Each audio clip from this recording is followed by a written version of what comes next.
What's crack-a-lackin', cuz? It's me, Keisha, and I'm here with this week's All Tea, All Shade House of the Dragon Season 2, Episode 2 review. Thank you to everybody who has been tuning in. Now let's get into this week's episode. So we begin with them clearing out the guy castle because it's been a murder, okay? So everybody running up out there, running outside like it's a fire drill, all right?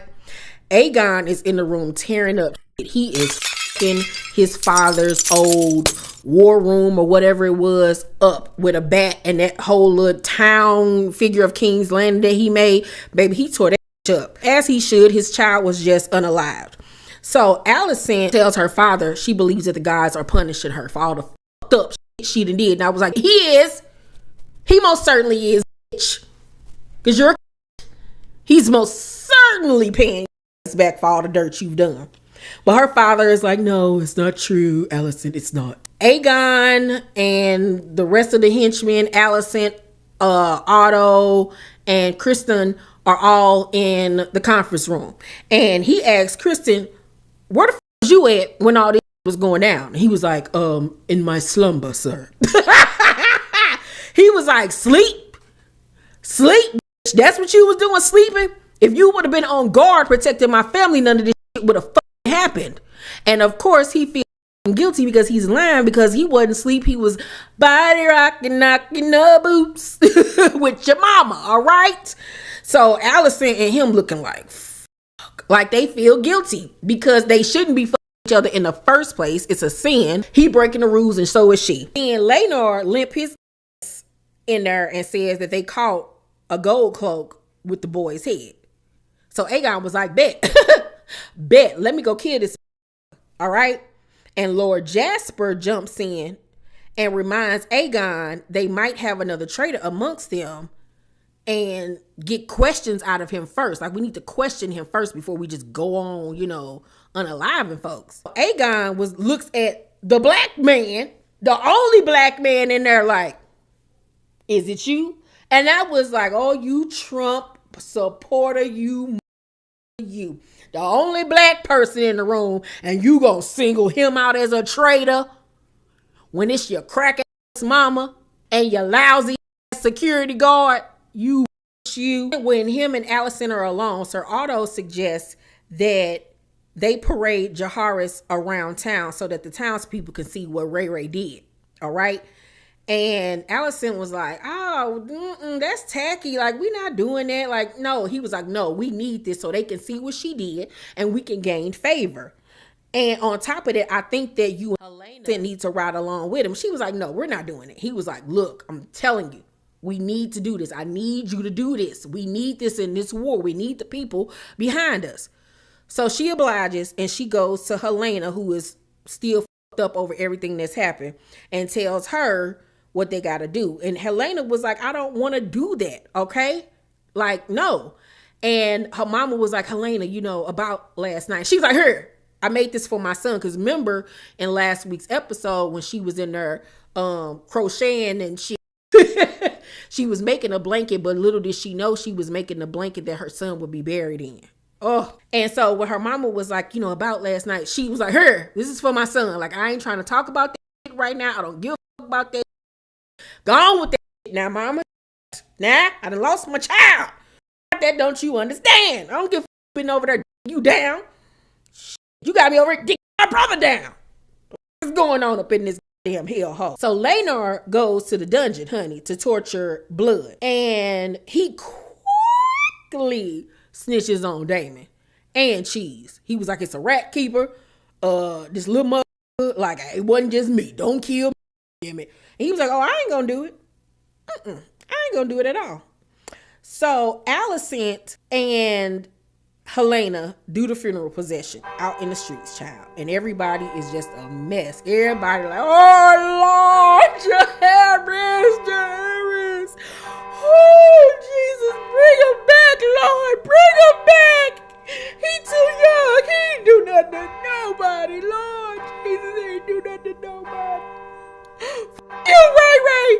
And Helena and Alicent are in the wagon just trying to keep it the fuck together. It's just too much going on. And you know, Helena already has like sensory overload. I want to say for like at that time, she was like psychic with a little bit of autism and maybe Asperger's disease. That's what she's giving me. So back in the dungeon, Leno was like, yeah, girl, I ain't gonna you. Your king is. So Aegon come in there and he used some type of tool, a hatchet or something, and beat this dog out of blood and kill his ass. Helena, while they're in the wagon, like I said, is having sensory overload. It's just too much. All the crying, all the people calling her name, her baby being unalived, he laying right in front of her. The fact that she had to choose him to die, you know, over her other child. It's just so much going on. Polar girl. Then she in his funeral procession that she don't want to be in. And right when she starts like revving up, the wagon wheel gets stuck. And people just, you know, doing the most, wailing, and she starts to freak out and have an episode. And her mama trying to calm her down, but she's like having a panic attack and an episode, and it's just way too much for her. And I was like, oh, po thing, somebody get this baby a Xanax immediately. Ray is in her war room with Damon and the rest of her council. Her niece is in there and a whole bunch of other people. And Ray is told that she's being accused of unaliving Jaharis. And she was like, me? I ain't do that. I'm over here mowing the death of my own son. What? No, I ain't do that shit. Ray niece, after a while, look over at Damon, was like, it was your ass. Because you was trying to get me to ride out with your ass. I know it's you. And he kind of looked back at her like, I did good, didn't I? Didn't even need your help. Ray then peep game and was like, if I didn't do it, who the else? And she would tell everybody to get. So now it is time for Keisha'S theater.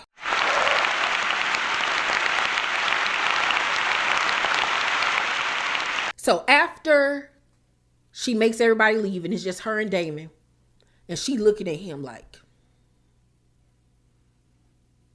why the fuck you do that shit? Huh? You have weakened my claim to the throne, Damon. Cannot believe you have done this to me. And so we have come to it at long last. Can trust you, Damon. To be honest with you, I've never really trusted you wholly. Now I see that your heart belongs only to you. It never belonged to me.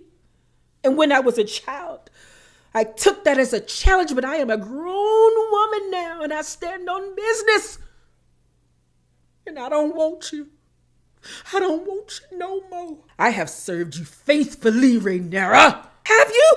Or have you used me as a tool with which to grasp at your stolen inheritance? Fuck you, Snyder, bitch. You think I'm using you? I married you.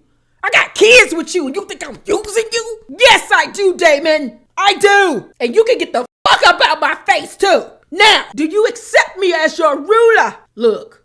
I don't know what you want me to say. You know what I'm saying? I'm here. I done stood by you through every thing. You think I give a fuck crown? I love you. I love our family. I love what the we built together. And I don't really give a fuck no kid. I told them, Aemon, they couldn't get him, so they got him. What the fuck you want me to do? Eye for an eye, bitch. It is what it is. I cannot have that in my kingdom, Damon. Well, if you can't have that, you can't have me. I'm out this. And scene. Baby, that scene was too good, okay? Okay, because she pointed out the real true deal. Like, have you been using me this whole time? So you could be close to the crown, to the kingdom? But this gonna come back to bite her in the ass because she needs Damon. She needs Damon by her side. But I think he gonna eventually come back, of course. But right now, they mad at each other. And she like, he gone. I don't need him. Bye. Ray calls Baela into her office. Baela, bad, love her, beautiful black queen, and tells Baela to keep an eye on King's Landing so she'll know their next move. She was like, and make sure you lay low. I can't have nothing else happening. She was like, I got you. She was like, what about my father? And she was like, I don't know, he gone. But me and you, we good. You know what I'm saying? And so Baela was like, all right, I got you. Kristen with Sir Eric, not Eric, about his cloak because he feels guilty the fact that he was not there to protect Jaehaerys. And so since he can just not accept what the he did, he needs to place blame somewhere else to get rid of this feeling that it's never going to go anywhere.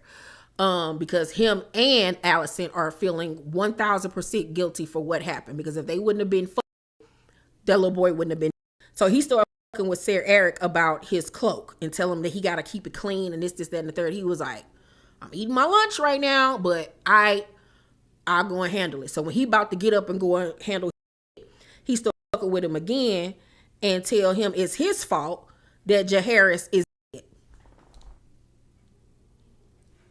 And so because he's over him, he his boss, okay? He got to clock into him. Kristen tells him to go to Dragonstone and Ray Ray so that the war won't even begin, because if her, ain't no more war. So he was looking like, you want me to go by myself? He was like, yeah, pretend you your brother. So he like, I got to be kidding me. He was like, all right, I'll do it. I don't understand. Like, I understand he's trying to show his allegiance to, team Green or whatever. But my thing is, you should have just went over there and told them what was happening and then just join their side. Duh. But I guess, he his own man and he picked his side, so he's staying with his side, child, I guess. Jace and Rhaena talk. And don't they get married or something like that, if I'm not mistaken? Like, they become boo things, right? And they talk about their fathers and all of that type of stuff. Aemon is at the house with his old boo thing. Like, she looked like she could be his mama, really. He's like literally curled up in her lap naked, like he's her son, all right? And she's caressing him like he a hairless cat. He says that he is sorry for what he did to Luke. Like, he was mad at the moment and he didn't mean for it to go that far, I guess. But he said he do feel bad. But this is something that he'll never say to anybody else. But he trusts this woman with his innermost secrets, right? She's understanding to him, but also critiques him at the same time. And I want to see what really is going on with this. Because like I said, they have a sexual and motherly relationship. So maybe he gets from her what he does not get from Alicent. But I want to see how far her reach with him goes. Like, how far can she push it? How much can she get out of him without him snapping on her? That's going to be very interesting. Steelworker Hugh that asks Aegon to get paid early is at the crib with his family, and they barely ain't got shit. He got a sick child who's literally on her last leg, and his wife was like wondering how the we about to make it. He was like, well, Aegon promised me that he'd, pay me early. But something in my spirit is telling me that Aegon is going to renege on that promise and his daughter's going to die. And I feel like those town people are going to end up rallying against Aegon, especially after what he does next. Then we go back to where Sir Corlys is. And we meet Alan's brother, Adam, who returns from his latest adventure and asks, will he go to sea with Sir Corlys? And he was like, he ain't asked me. I ain't really got no intentions on doing it, whatever. He acted nonchalant. And he was like, well, I heard you the one that saved him. And he was like, yeah, I did what I was supposed to do. He's still playing it low. And Adam was like, I think you should go. Like, this will promote you, make more money. Right now, you only making $10 an hour. You work for him at sea. You're going to be making $25 an hour plus health insurance and dental insurance. What the fuck are you thinking? And he was like, and plus he owes us. Because remember, I told y'all, that's they pop. They back to him. He played it off like it is what it is or whatever. But more about that is going to end up coming in the future. So Ray confronts Mysaria about her part in Jaehaerys' death. And she says that, I was, feeding them information and I didn't want to even get involved in the blood and cheese situation. But Daemon told me if I gave him any tea that he would release me from prison. And at that moment is when Ray looking at her like, I know you from somewhere. And she was like, you recognize me now, don't you? And she put two and two together. She was like, oh, you that bitch that was on the bridge with him that day when I had to come check him.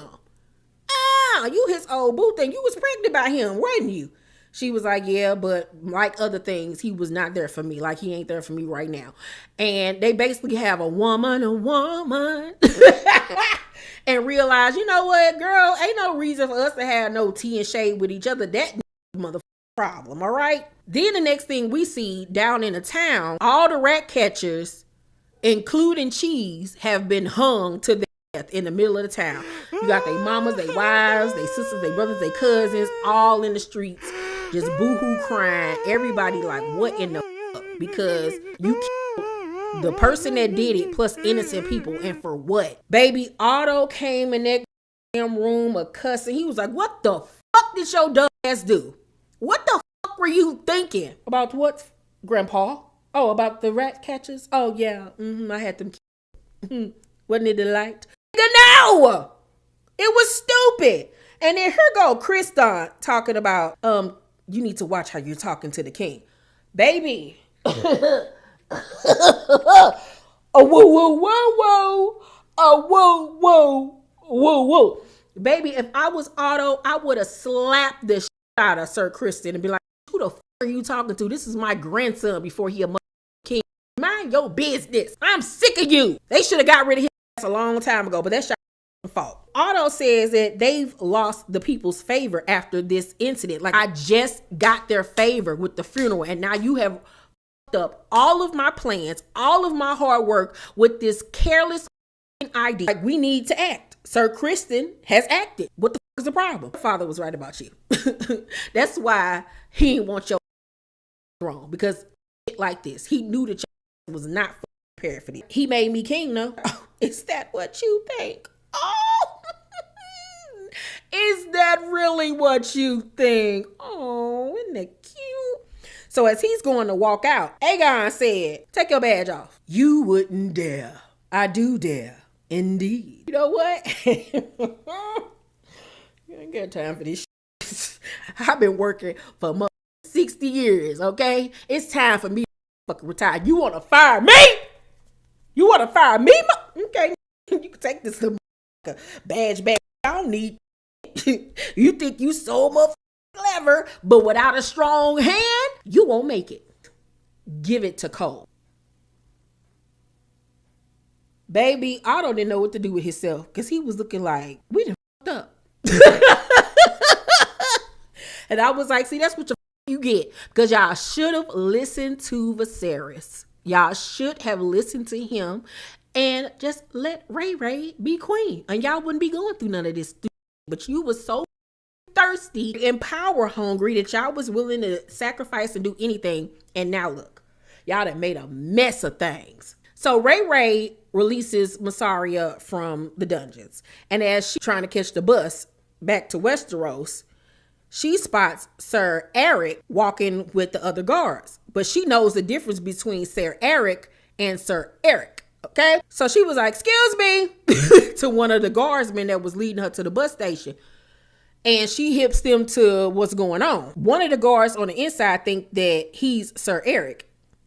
And Eric was like, I got you. It's late. It's been one hell of a day. I'll, manage your post for the night. He was like, all right, good looking out, cuz I got to get back home to my wife anyway. She done made a pot roast tonight. So he's standing outside Ray's door. And Ray is in the room winding down for the night. She didn't, had her bath. She got her ladies maid there. She getting to bed and she trying to go to sleep, but she can't. Of course, she's still in mourning. So her ladies maid was like, you want me to get you some green tea, girl, with a little bit of lavender in it to help you go to sleep? And she was like, yeah, can you do that for me and put a little milk in it, make sure it's hot? She was like, girl, I got you. But before she can even leave the room, Eric walked into the room. He was like, Eric, like, what you doing to her?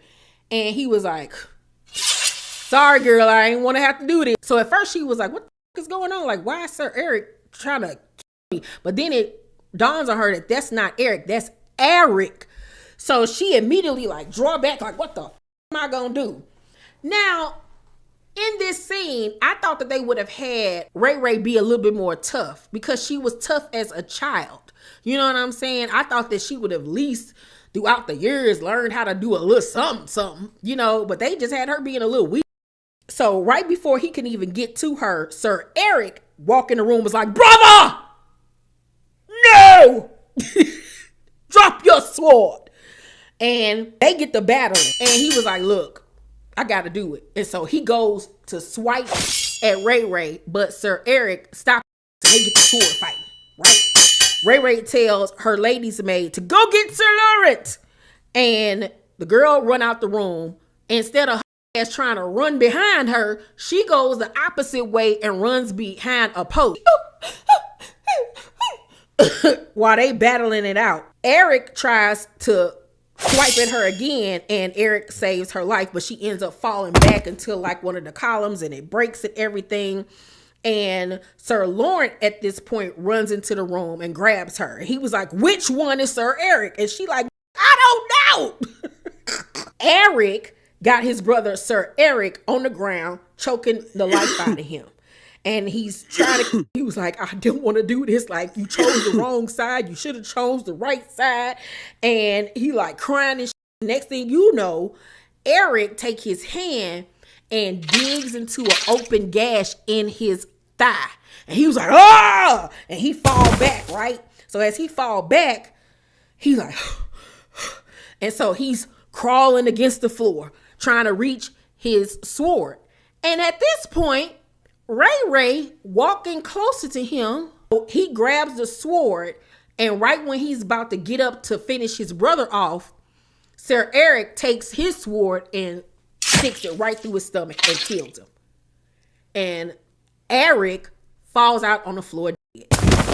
And Ray Ray is like, Eric? And he was like, Ma'am, I'm sorry. And she was like, and he stabbed himself, fell on his sword, and died right along his brother because he knew he wasn't gonna be able to live with knowing he killed his twin. I felt so bad for Ray Ray. Like, I will never sleep in that room again. Back at King's Landing, Otto tells Alicent about Aegon and what he did. And he says, you know what? I ain't got time for this.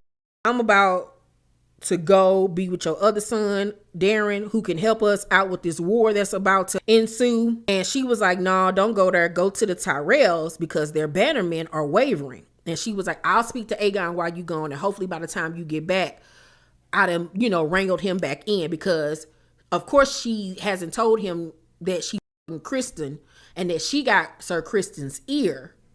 So they still will be able to control Aegon since she's him, but her daddy don't know that. So that's why she ain't really that vocal about it. Alicent was like, Father, he was like, what? I have sinned. And he says, and I do not wish to hear of it. And left out that room. Because he was like, I done had enough of y'all today. Whatever you got to say, keep that bullshit to yourself. And she was sitting there looking like, this can just never be a father to me. Like, all I am is a tool for him. So she goes to Aegon's room to, I guess confront him, try to talk some sense into him. And lo and behold, she finds him in his bedroom just toe up, boo-hoo crying. I mean, weeping. And instead of her being a mother and comforting her son in his time of need, she does exactly what her father does to her. Leaves. And I was like, can you pretend like you care? Like, the f are you doing? Like, this is the time where you need to be comforting him the most if you trying to gain favor and control over him. But she don't have it in her. She just does not. And that's why both of her sons cling to each other and other people than her. It's the middle of the night and she about to get ready for bed and Kristen is in her room. And of course, they mad at each other. They mad at what happened. They mad at everything. So she slapped the dog out of him. And he just standing there looking at her. And she slap him again. He'd look at her. She slap him. He finally grabbed her and pushed her against that wall. And she was like,